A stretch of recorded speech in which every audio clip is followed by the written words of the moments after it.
This episode of the Everblack Podcast is brought to you by Death Wish Hot Rods and Customs. Check out their Instagram for all their new t-shirts, caps, beanies, cups, and the all-new Atomic Death lineup.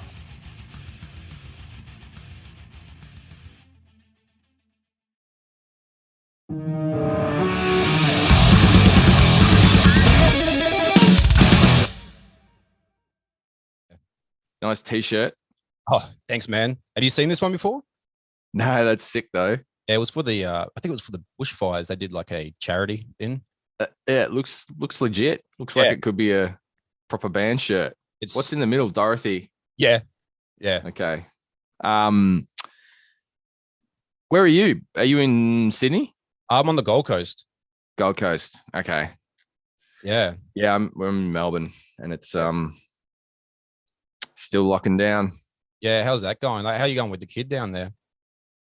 It's actually, my wife's a doctor, so we can get him into childcare because she's an essential worker. So that gives me sort of, I guess, a bit of space to try and work and do stuff at home. But other people who don't have that, it's like, Jesus, it's crazy.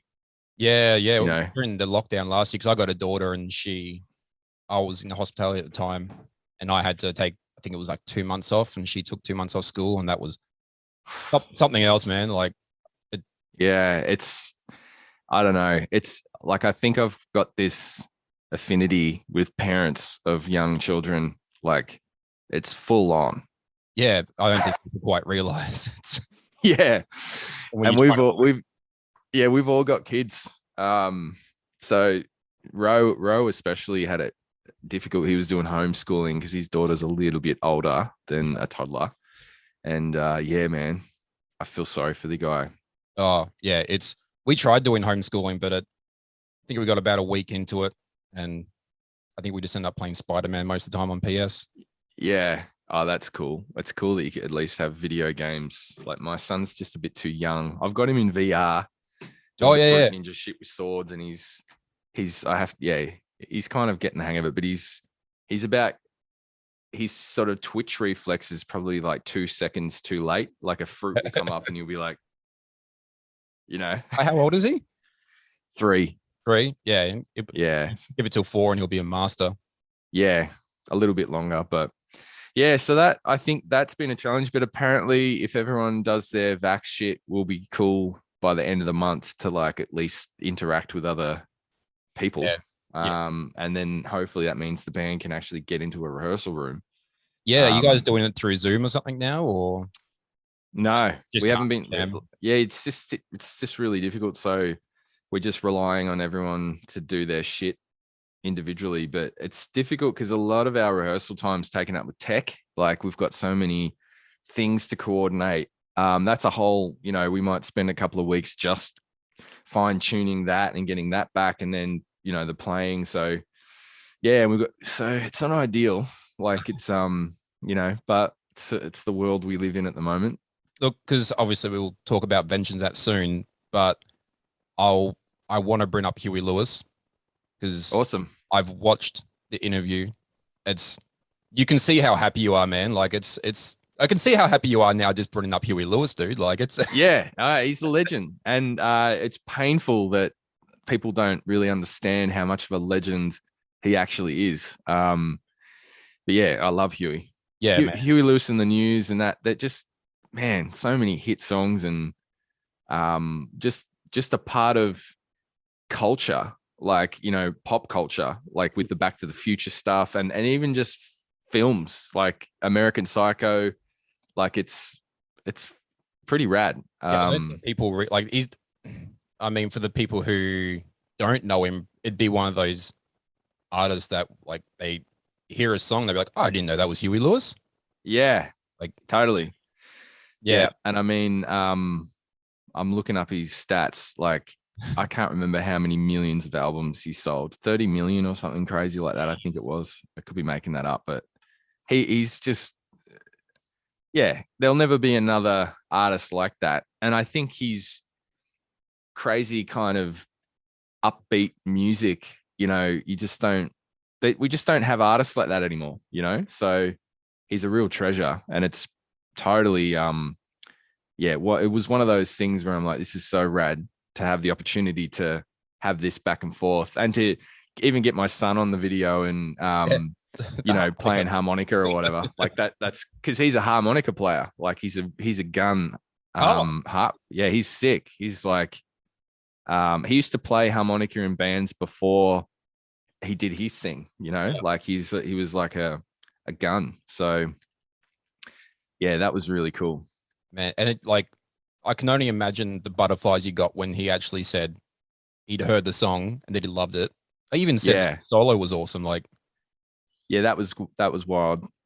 Like, I'm sure. I mean that yeah, I guess that kind of, when you get kind of that stuff from people you really admire, it's another level, like, because I think, being a muso is a constant battle with, like, am I delusional? Like, am I crazy? Because you do this stuff, and like some people absolutely love it and live for it, and they write like amazing comments, and then other people just have no idea or couldn't care less, and it's that kind of weird seesaw can happen in the matter of seconds. Like you constantly sort of, so you can never be one particular way and presume that anyone knows what you do. It's just weird. It's so weird. I don't know how to liken it to. I imagine it's probably like being a middle-class actor, like where you've been in a show and some people who like that show really know, oh, you're fucking Johnny from the show. But then other people are like, no, I haven't seen it. So yeah, who cares? Yeah, and then you jump on your let's say like 12 Foot's YouTube, never heard you before, but come in like just ramping to give you shit. But no reason, like they just got nothing better to do with themselves. Like, yeah, I want to, like, those people, like when, what's his name in Titanic? Is it Jack? Who's the dude that, like Jack paints, he draws, what's it, Rose or whatever. Yeah. I just want to, like, I wish I had a superpower where I'm just like instantly enter their house. and I used to be like to kill them, but now I'm like, I want to understand. The people that I really want to interview and hang with to try and understand are people who write that shit online. Like, what happened? Who fucking did something to you? Like, why are you like this? That people who fuck animals. I'm like, what is going on in your brain to make you want to do that?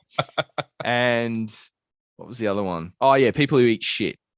Those three, they're three unusual human beings that I just think I could sit there through a whole documentary series about shit eaters, animal fuckers, and internet trolls. Like, what's going on? How did you become this? Scat is just something else. Like, you're not fucking normal if you want to eat shit. Well, that could be the title of this video. Yes. Well, that'll be the main quote that goes up for it. You're not fucking normal if you want to eat shit. Oh, yeah. Before I finish up on Huey though, like I did want to ask, because you mentioned how he liked to mash genres and all, you call him a genre masher. Yeah. Given you're such a big fan, before you or as you went into 12 Foot and were writing, was he a big part of what made you want to do this switch in the genres that you do in your songs? I don't know. I mean, I never made that connection before, but possibly. I think I just like music that kind of has that freedom.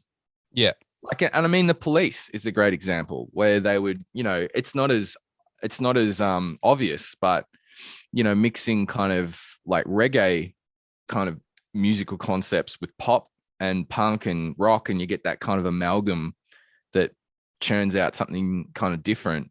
Yeah. I think a lot of those, any artists that kind of did that, I found, I really gravitated towards, because it was something that you would hear that would, that was kind of unique and wasn't necessarily predictable or just sounded fresh to me.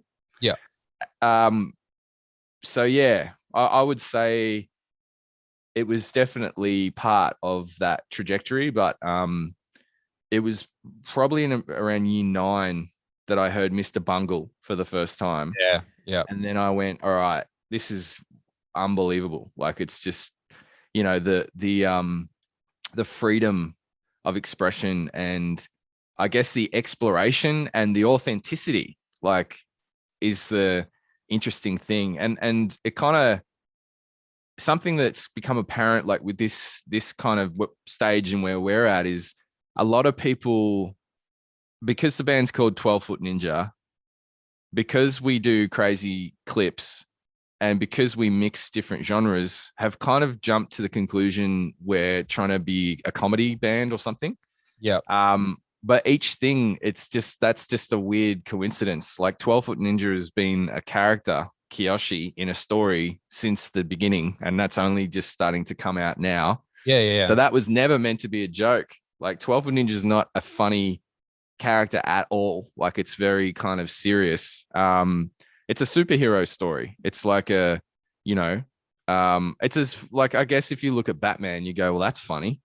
Like, why is he dressed as a bat? Like, but you go, well, when it's got context, you go, oh, actually, you know, no, it's depending whether you like the campy Batman or the Dark Knight kind of vibe. But yeah, but the and it's kind of disappointing. I don't know if that's the right adjective, but Latin music or funk or whatever is not funny to us. Like it's, you know, it's kind of, it's just there's genres that we really respect. Like, you know, so it's not meant to be a joke.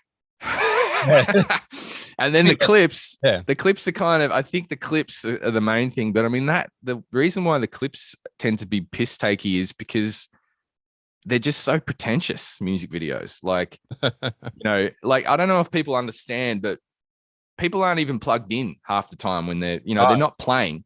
Like it's miming and it's acting like they're trying to be tough or sexy or something. And it's just super lame, you know? So it's irresistible to just take the piss out of that format. And I think if you mix all those things together, it's kind of created an impression that, it's kind of different to what was intended. I think, you know, Maynard talked about this with Tool. Like everyone thought he would be some sort of creepy occultist or whatever, but like, you know, he's quite a funny, lighthearted dude. Like it's not, I don't know. I guess what I'm trying to say is sometimes people's perception doesn't match the reality. And it's interesting when you interact with them and you're faced with a mirror of their perception and you see how far off it actually is. Yeah. Like, so yeah. Anyway, I went on a tangent there, but that's all right. All right. Well, I should probably jump into Vengeance and talk about that. So I've had a chance to listen to the whole thing, and dead set, I think the first day I got it, I listened to it 7 times. Wow. Like, well, my job, part of my job is deliveries, and I be out there for 5 hours. So I mean, give that, but it's so fucking good. Like awesome. Not trying to blow smoke up your ass, but dude. Well, I mean, it's great to hear because we haven't really interacted with anyone who's heard it. It's that's Well, I mean, soon hopefully, but the thing with we've spoken about, you know, all the different stuff you guys do in that, but this album seems to be a step up. Like there's a clear theme through it, musically, vocally, even the front cover, like when that first released, already gave you an idea of where it was going. And for people who haven't heard it yet, like that front cover sums up the album so well. It's dark. It's like a video game, you know, like that's how I take it. Like, and there's even songs that feel outside even your element to a certain degree, like just the title track Vengeance. When that starts, like that's huge. But that aside, Culture War, dude, like when I listened, I remember hearing Culture War driving for the first time and loudly by myself just went, holy shit, like when that kicked in, because it's even that's so different for you guys. Like, yeah, well, I mean, that is a unique one for us. It's kind of pretty heavy. You know, it's the first time I think Nick's kind of screamed almost the whole way through a Yeah, song. he goes nuts on that song. Yeah. Fantastic. Well, Culture War, he originally wrote Culture War, and then Roe sort of arranged it. Yeah. And, because Nick's not really a guitarist. Well, he plays a bit of guitar, but he wrote it sort of using plugins and stuff. Mm-hmm.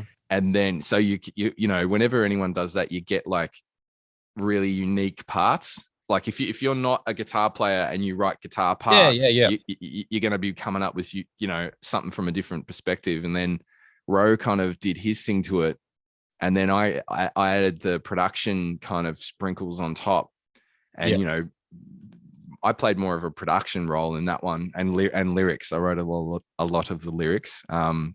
There's that line about I can't remember what it is. Pretentious dickhead. So I know it as soon as it comes up. I sing it all the time, but it's such a line. Yeah, it's angry. It's an angry song, and it was so easy to write. Like all those, because there's a lot of words in this song, but it's just like they just, it was just easy to write about. Like, because it's just the there's so much irritating shit out there, and I think, that's why I like Bill Burr. I kind of feel like I'm idling on anger, like most of the time.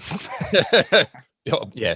I mean, that's a whole different story. Bill Burr is an absolute genius, but we could talk but I mean, an hour about him.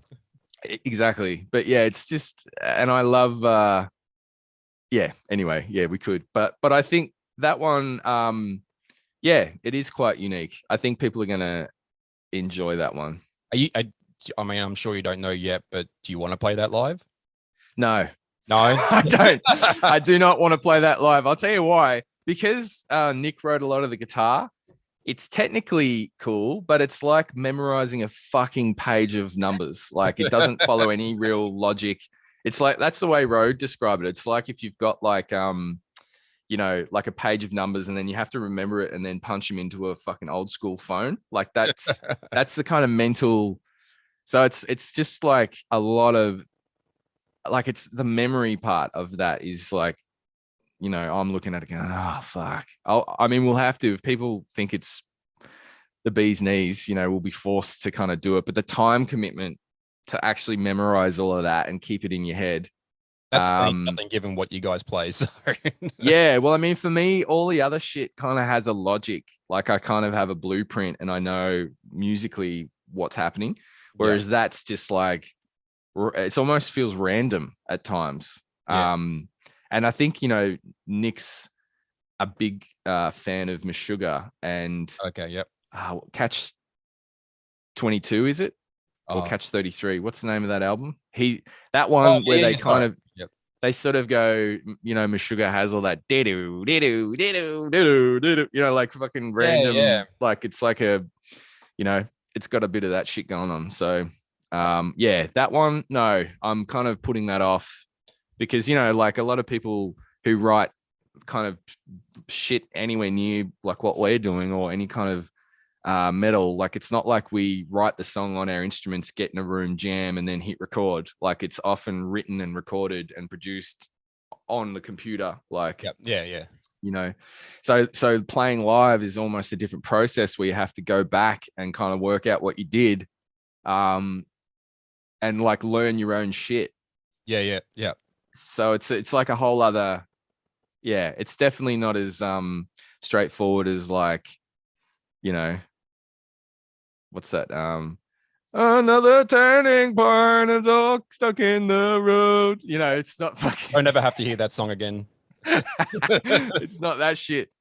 We're closing in on finishing time, unfortunately, but there's something I've got to bring up before I finish up, because she'll kill me if I don't. My 6-year-old daughter, Paige, is a huge fan of you guys. Absolutely loves you. Like, we listen to you constantly, not just because I want to. And I don't know how well you're going to be able to see this. I'm going to have to move towards the computer. We watched the Start the Fire clip last night.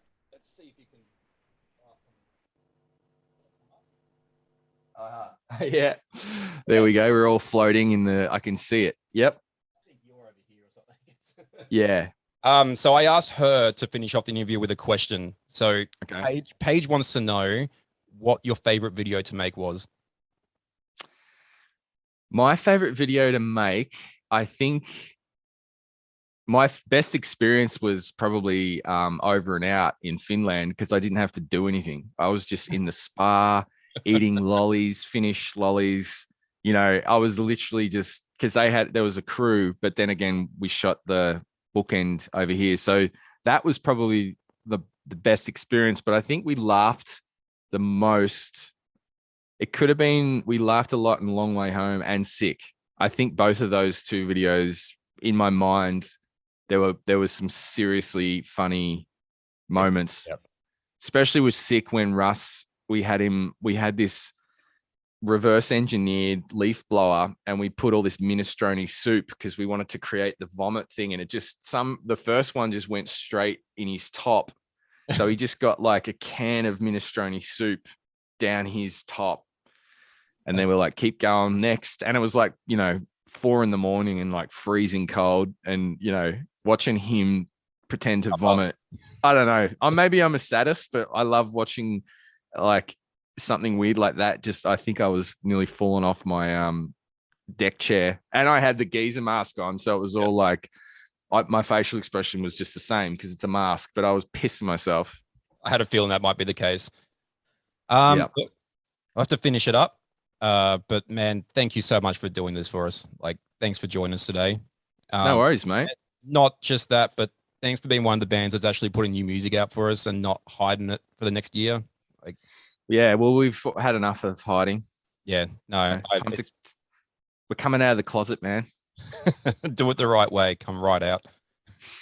Yeah. So the album is out October 15th, right?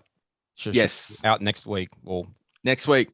Depends where you are listening and watching this, but October 15, Revengeance is out. It's got the book. I didn't even get a chance to talk about that, but the book looks awesome. The comic looks awesome. I've got the book. Wyvern and the Wolf. Yep. Yeah, man. I'm gonna get myself a copy. Wyvern and the Wolf. Then we got the graphic novel here. It's all right. And then we've got another little sneaky one that's in the graphic novel, but not. That explains a lot of extra stuff. So there's always stuff to talk about. There's also a deck building card game with 2 20-sided dice, but it's another thing. All right, man. Yeah, like I said, thanks for doing this and just thanks for releasing the music, man. Like, yeah. No worries, brother. Thank you for the kind words. That's all right, man. You have a great rest of your day. Likewise. All right. See you later. Thanks, mate. Bye.